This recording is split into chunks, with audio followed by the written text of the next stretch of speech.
Assalamualaikum warahmatullahi wabarakatuh. Perkenalkan, nama saya Aulia Primadona Setiawan, NIM 20191080801023 dari Prodi S1 Perminyakan.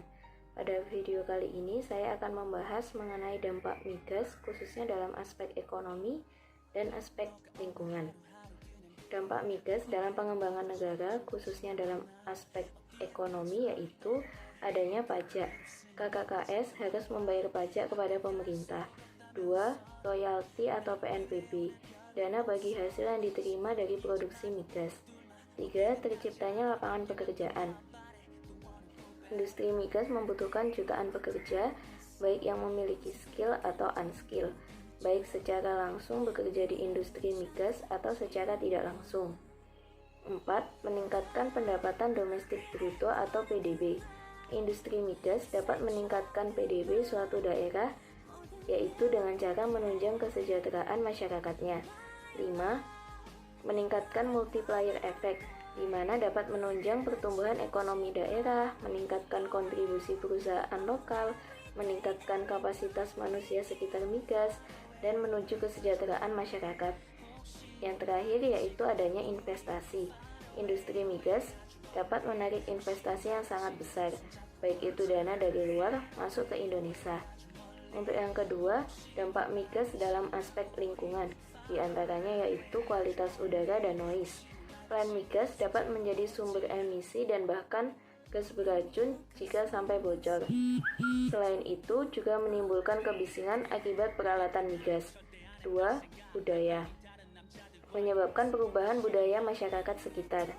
3. Sumber daya ekologi, yaitu mempengaruhi kondisi ekologi makhluk hidup sekitar, mulai dari adanya gangguan satwa liar, kematian biota atau satwa, migrasi satwa liar, mempengaruhi pertumbuhan tanaman sekitar, dan lain-lain.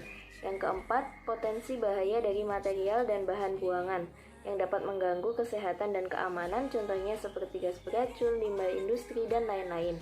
Yang kelima, soil dan geological resource, kemungkinan bahaya geologis seperti gempa, longsor, subsiden, dan lain-lain. Dan yang terakhir, adanya penggunaan lahan.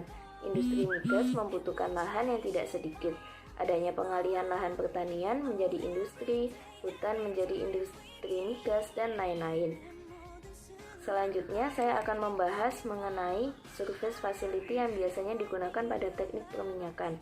Surface facility sendiri berfungsi sebagai media pengangkut, pemisah, penimbun, atau penampung. Saya hanya akan menjelaskan satu alat, yaitu yang bernama wellhead atau kepala sumur. Wellhead sendiri merupakan peralatan sumur di permukaan yang terbuat dari besi baja membentuk suatu sistem seal atau penyekat untuk menahan semburan atau kebocoran fluida sumur ke permukaan yang tersusun atas casing head atau casing hanger dan tubing head atau tubing hanger. Wellhead memiliki fungsi sebagai penyangga casing string.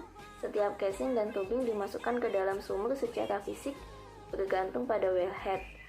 Sekian penjelasan saya pada video kali ini, kurang lebihnya mohon maaf. Wassalamualaikum warahmatullahi wabarakatuh.